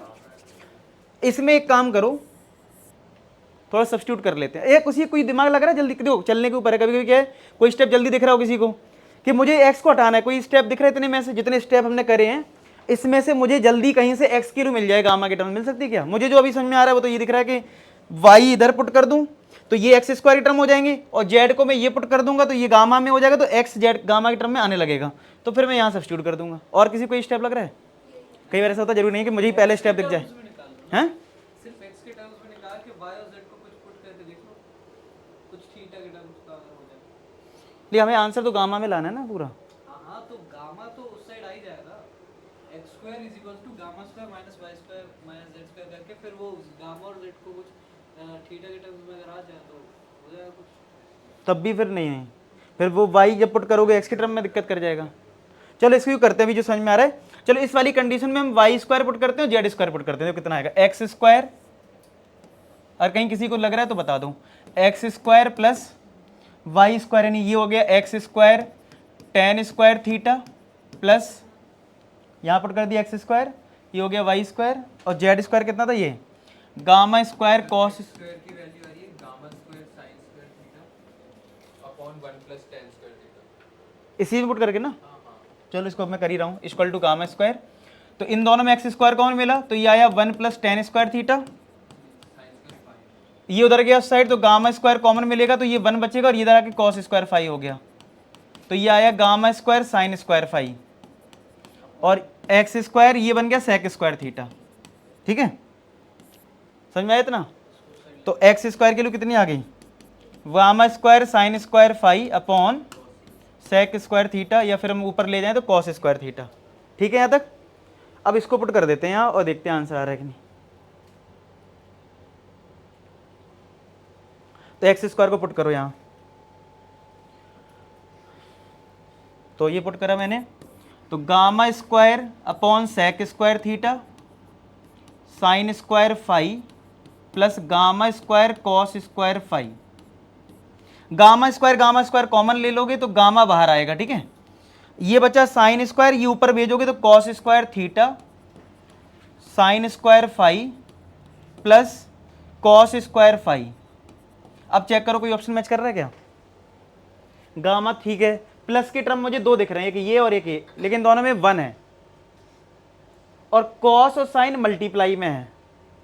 ठीक है, तो हमें क्या करना पड़ेगा, इस कॉस स्क्वायर को चेंज करना पड़ेगा 1 माइनस साइन स्क्वायर थीटा में, एक बार इसको एक बार इसको, उसी से कोई आंसर मैच कर जाएगा। करते हैं, चलो तुम लोग एक बार ट्राई करना, क्या करो, क्योंकि देखो आंसर देखो ना, एक तो प्लस में या माइनस किसी में भी है, लेकिन अल्टीमेट दोनों में हो क्या रहा है, sine theta cos phi multiply में आ रहा है। ठीक है, तो यहां पे प्रॉब्लम क्या, हमारा एक एक्स्ट्रा आ रहा है कॉस स्क्वायर, और ये कॉमन तो मिलेगा नहीं, तो हमें चेंज ही करना पड़ेगा। जैसे मान लो मैंने इसको लिख दिया 1 माइनस का, इसको चेंज कर दिया 1 माइनस का साइन स्क्वायर फाई, जब अंदर मल्टीप्लाई करोगे तो शायद कटेगा, देखना एक बार कुछ हो रहा है कैंसिल कैंसिल, और या जो हमें चाहिए 1 अलग वो आ जाए, देखना एक बार।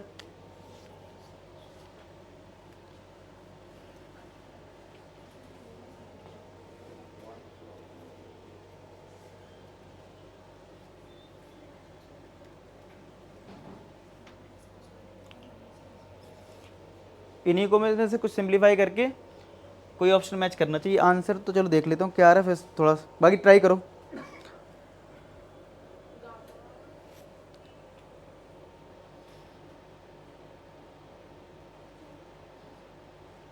आंसर इसका बी पार्ट है इससे।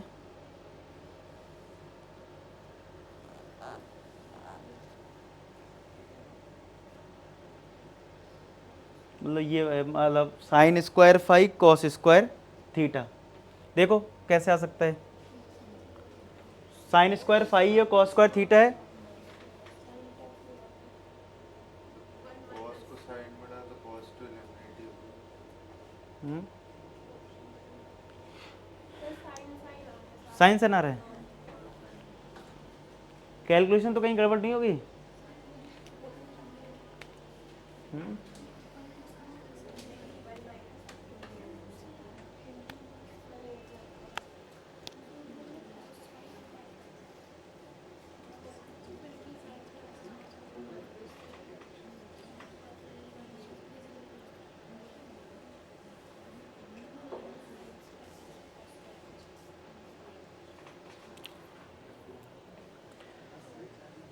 अगर मैं चेंज करता हूँ, चलो देखता हूँ, क्योंकि इसमें जो है सॉल्यूशन वो अलग टाइप से ही है बिल्कुल, और हमने थोड़ा अलग अलग तरीके से कैलकुलेशन करी है।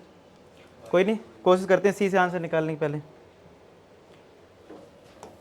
तो इसमें अगर हम सब्स्टिट्यूट करते हैं कि करिए, जैसे मैंने साइन स्क्वायर फाई को मान लो चेंज करा, तो हमारा आया गामा ब्रैकेट रूट के अंदर कॉस स्क्वायर थीटा, ये आया 1 माइनस का कॉस स्क्वायर फाई प्लस का कॉस स्क्वायर फाई, तो ये हो गया तुम्हारा cos square theta minus cos square theta cos square phi plus का कॉस स्क्वायर फाई। अगर इन दोनों में कॉस स्क्वायर फाई कॉमन ले लूं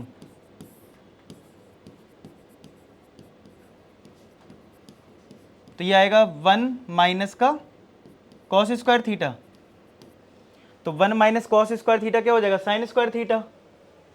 ठीक है,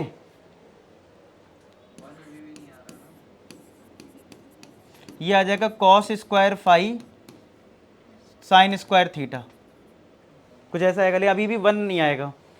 तो इस 1 को कहीं से हम सब्स्टिट्यूट वगैरह कुछ देखो एक बार, कहीं स्टेप दिख रहा हो किसी को, कहीं कुछ हो पा रहा हो पुट। अगर हम इसको पुट करने की कोशिश करेंगे तो जेड में आ जाएगा आंसर हमारा। सर हाँ सर ये जो हमने x स्क्वायर की वैल्यू सब्स्टिट्यूट करी है हाँ, उससे ये नहीं आ रहा। अच्छा गलत आई मतलब, हाँ मतलब यहाँ पे साइन स्क्वायर थीटा और साइन स्क्वायर फाई आ रहा है। कहाँ पे, इधर ये एक्स की लूँ, नीचे ये यहाँ कुछ गड़बड़ हुआ है। तो यहाँ पे तो हमने ये किया था, कहाँ से आया था ये हमारा टर्म, हमें ये निकालना था सही से ना, Y square plus Z square, तो वाई की लो हमारी थी ये, नहीं सर x स्क्वायर की वैल्यू ठीक आई है, पर जब हमने उसको x स्क्वायर और tan स्क्वायर थीटा में सब्स्टिट्यूट करा है तो ये नहीं आ रहा है जो आपने फिर अच्छा मतलब जो ये लिखा वो नहीं आ रहा है। देख लेते हैं एक बार, एक्स की लो हमारी आई थी, हमारी एक्स की लो कहाँ आई है, उधर साइड गामा ये ठीक है। तो मैंने एक्स को रखा था gamma square sine square phi upon sec square theta, ठीक है ये हो गया। अच्छा ये टेन स्क्वायर थीटा था यहाँ, और हमने क्या लिख लिया है, साइन स्क्वायर फाई। नहीं अच्छा एक मिनट, ये तो पूरा इधर तक हो गया था, लेकिन टेन स्क्वायर थीटा और होगा ना, एक्स्ट्रा है, मिस्टेक तो मिल गई ना, करते हैं चलो करते हैं। इधर देखो, इधर टेन देखो, एक्स स्क्वायर तो मैंने ये पुट कर दिया था, ये टेन स्क्वायर थीटा और एक्स्ट्रा था वो हमने नहीं लिखा था यहाँ पे, चलो लिखते हैं। तो टेन स्क्वायर थीटा लिखा, और ये सही था gamma square cos square phi. तो कितना आएगा फाइनली, देखो टेन होता है साइन अपॉन कॉस, ये ऊपर जाके कॉस कॉस कट जाएगा, तो फाइनली कितना आएगा, sine square theta sine square phi और गामा स्क्वायर ना, चलो गामा स्क्वायर तो बाहर ले लिया, तो यानी यहां पे जो टर्म आ रहा होगा वो आ रहा होगा sine square phi sine square theta, sine square phi sine square theta plus का कॉस स्क्वायर फाई। चेक करो ये आ रहा ना, अब इसको तो कोई मतलब ही नहीं, हटेगा रह ही दो। अब कॉस स्क्वायर फाई को जरा 1 माइनस साइन स्क्वायर फाई लेके कॉमन लेना इन दोनों में, कॉस स्क्वायर फाई को जरा 1 माइनस साइन स्क्वायर फाई लिखना, इस वाले कॉस स्क्वायर को, तो gamma square root sine square phi sine square theta और इसको चेंज कर दिया 1 माइनस का साइन स्क्वायर फाई। अब देखो मुझे 1 तो अलग चाहिए ही सारे आंसर में, तो 1 को तो मैं अलग कर रहा हूँ, तो ये 1 मैंने अलग कर दिया। तो इसमें और इसमें क्या मुझे साइन स्क्वायर फाई कॉमन मिल गया, तो यहाँ पे बचा साइन स्क्वायर थीटा और यहाँ बचा माइनस का 1। ठीक है, इसमें माइनस कॉमन ले लूंगा, इधर आ जाएगा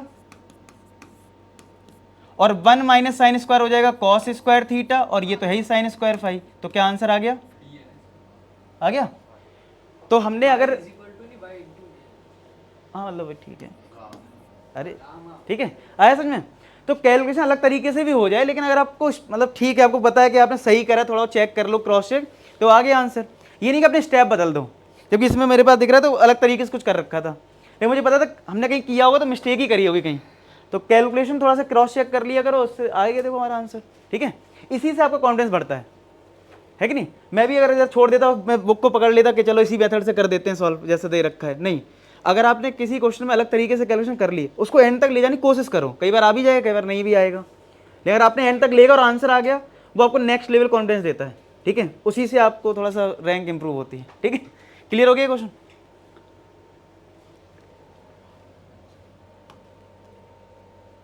अब एक दो थोड़े डॉट प्लॉट पे कर लेते हैं, फिर तुम लोग प्रैक्टिस कर लेना। ए दे रखा है बी सी, 3 वेक्टर्स हैं, R with unit vector along B plus C. इसका मतलब समझ लेते हैं। फिर लिखा है R dot A equal to 3 और 3 लैम्डा निकालना है। तो आर जो है ना वो यूनिट वेक्टर है अलोंग दिस, तो कुछ नहीं करना है। बी प्लस सी लिखा है ना, वेक्टर है, इसके मैग्नीट्यूड से डिवाइड कर दोगे तो क्या मिल जाएगा, यूनिट वेक्टर। यूनिट वेक्टर क्या होता है, वेक्टर अपॉन इसका मैग्नीट्यूड। तो बस आर अल्टीमेट यही है, B plus C upon this. अब बस बी और सी दे रखा होगा, ऐड कर लो और इसके मैग्नीट्यूड कर लो, तो बी प्लस सी निकाल लो। बी प्लस सी कितना आएगा देखो, 2i plus 3i, 5i cap, 3 minus plus का 2j कैप, माइनस 5, ये माइनस 5 का प्लस लैम्डा के कैप आ जाएगा। बी प्लस सी, तो बी और सी को अगर ऐड करा 5 2 और ये ठीक है ना। चलो इसमें ऐड कर लिया तो ये आया, इसका मैग्नीट्यूड लिख लें। तो R इक्वल टू बी हमारा है 5i प्लस का 2j माइनस 5 प्लस लैम्डा के कैप अपॉन मैग्नीट्यूड कैसे आएगा, i के कोफिशिएंट का स्क्वायर, j के कोफिशिएंट का स्क्वायर और k के कोफिशिएंट का स्क्वायर।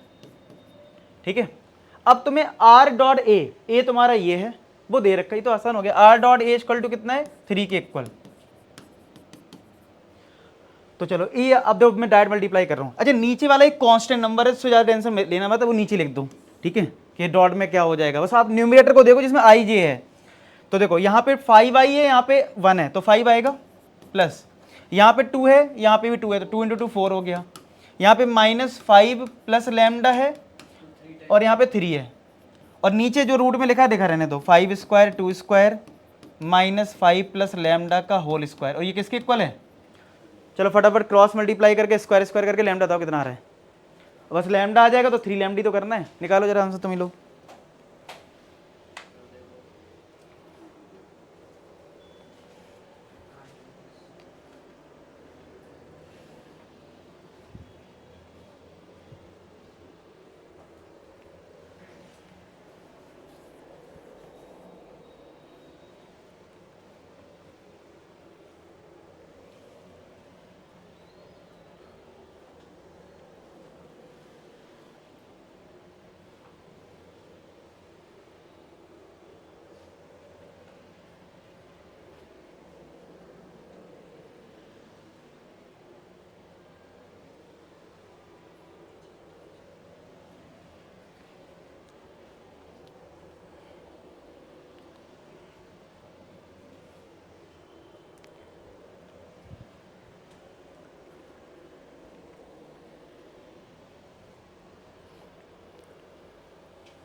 ट्वेंटी 25, फाइव आंसर है। अच्छा आंसर 25, तो लैम्डा कितना आ रहा है? 25/3। तो ठीक है 25/3 आ रहा है, तो हमें 3 लैम्डा निकालना है, तो 25 हो जाएगा। अभी कैलकुलेशन कर लेना सब लोग, कैसे करते हैं, स्क्वायर बोथ साइड, मतलब पहले सिंप्लीफाई करना, स्क्वायर बोथ साइड कर देना तो आ जाएगा। आ रहा है सबका? तो इसका आंसर हो गया 25। तो यहाँ से आपने सीखा कभी भी ऐसा आ जाएगा क्वेश्चन कि इसके अलोंग है तो उसका यूनिट वेक्टर निकाल देना। नेक्स्ट में क्या है, कंसीडर ट्राइंगल ABC। तो ये ABC ट्राइंगल है जिसमें आपके पास एक पॉइंट है 132, एक पॉइंट है -280 और एक पॉइंट है 367। एंगल बाइसेक्टर BAC का दे रखा है जो D पॉइंट पे इंटरसेक्ट कर रहा है। Length of projection of AD on AC। अच्छा पहले यानी AD वेक्टर में निकालना पड़ेगा। तो प्रोजेक्शन कैसे होता है, AD का प्रोजेक्शन अगर AC में करना तो आपको याद हो AD का डॉट प्रोडक्ट AC के साथ होगा जिस पे प्रोजेक्शन उसके मैग्नीट्यूड से डिवाइड। इसका मतलब है आपको सिर्फ और सिर्फ AD पे फोकस करना है। AC तो आ ही जाएगा, AC वेक्टर कैसे आएगा, अगर मैं AC वेक्टर चलो लिख लेता हूँ सबसे पहले। AC वेक्टर कितना होगा देखो, x2 - x1 i कैप यानी 2 i cap, y2 - y1 3 j cap और ये 5 k कैप।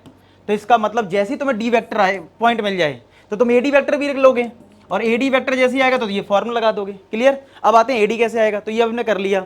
अगर ये बाइसेक्टर है तो पक्का बाइसेक्टर थ्योरम लग रही होगी, तो फटाफट AB और AC निकाल लो कितना आ रहा है, तो हमें रेशियो पता लग जाएगा कितना है, सेक्शन फॉर्मूला या फिर मिड पॉइंट फॉर्मूला होगा, तो हम इसको अप्लाई करके D पॉइंट निकाल लेंगे। कर लोगे क्वेश्चन, छोड़ दूं, समझ में आ गया ना सबको लॉजिक। AB निकाल लेना डिस्टेंस फॉर्मूले से AC, उससे तुम्हें सेम है, तो अगर ये सेम लेंथ आ रही तो ये मिड पॉइंट होगा, मिड पॉइंट फॉर्मूले से D आ जाएगा, तो AD वेक्टर तो आ ही जाएगा, फिर बस इसमें पुट कर देना। ठीक है, आंसर मैं आपको बता देता हूँ इसका क्या आ रहा है, वो आप सॉल्व करके देख लेना। 37/2√38। ठीक है, करके देख लेना इसको।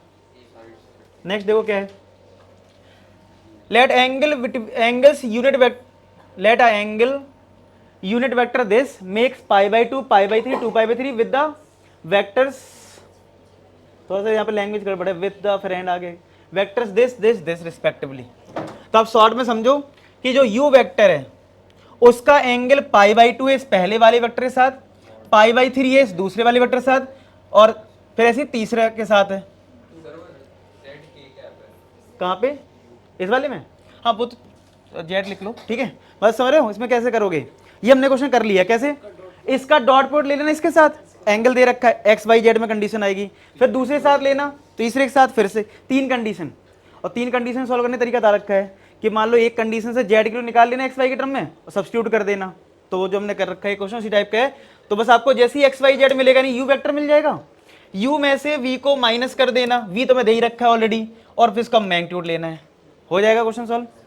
क्लियर है, इस टाइप का हमने कर लिया, दिखा इसलिए रहा हूँ क्योंकि आपको ये पता रहे कि देखो पेपर में क्वेश्चन उसी टाइप के रिपीट होते हैं। ठीक है, और देख लो इसमें लिखा है ABCD 4 वर्टेक्स हैं कोऑर्डिनेटर की, ABCD कोई कोऑर्डिनेटर है जिसके वर्टेक्स हैं 1 -1 2, B वेक्टर B पॉइंट है 5 7 -6, C आपके पास है 3 4 -10 और D आपके पास है -1 -4 -2। देखो अगर पैरेललोग्राम होता है तो दो एडजेसेंट वेक्टर निकालते हैं, उनका क्रॉस प्रोडक्ट करते हैं और मैग्नीट्यूड ले लेते हैं।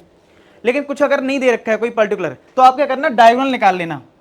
तो क्या तुम AC वेक्टर निकाल लोगे, BD वेक्टर निकाल लोगे, बस इनका क्रॉस प्रोडक्ट कर देना, AC क्रॉस BD। अगर डायगोनल निकाल रहे हो तो याद रखना हाफ लगाना पड़ता है, हाफ D1 × D2 होता है ना, तो बस बहुत आसान है, AC निकाल लेना, BD वेक्टर निकाल लेना, क्रॉस कर लेना, क्रॉस करना आता है, ये बोर्ड लेवल का क्वेश्चन नहीं है। ठीक है, और मैग्नीट्यूड लेके हाफ से डिवाइड हो जाएगा। इसमें तुम्हारे पास क्या है, ABCD 4 वर्टेक्स हैं, एरिया निकालना सेम ही हो गया। ठीक है, चलो ठीक है, फिर लास्ट ही था ये। तो वेक्टर हमने कर लिया, कल हमारा जो भी प्लान होगा उसको मैं करवाऊँ, कल तो 2 चैप्टर करने हैं। ठीक है, मैं मैसेज कर दूंगा टाइमिंग वगैरह। ठीक है, चलो।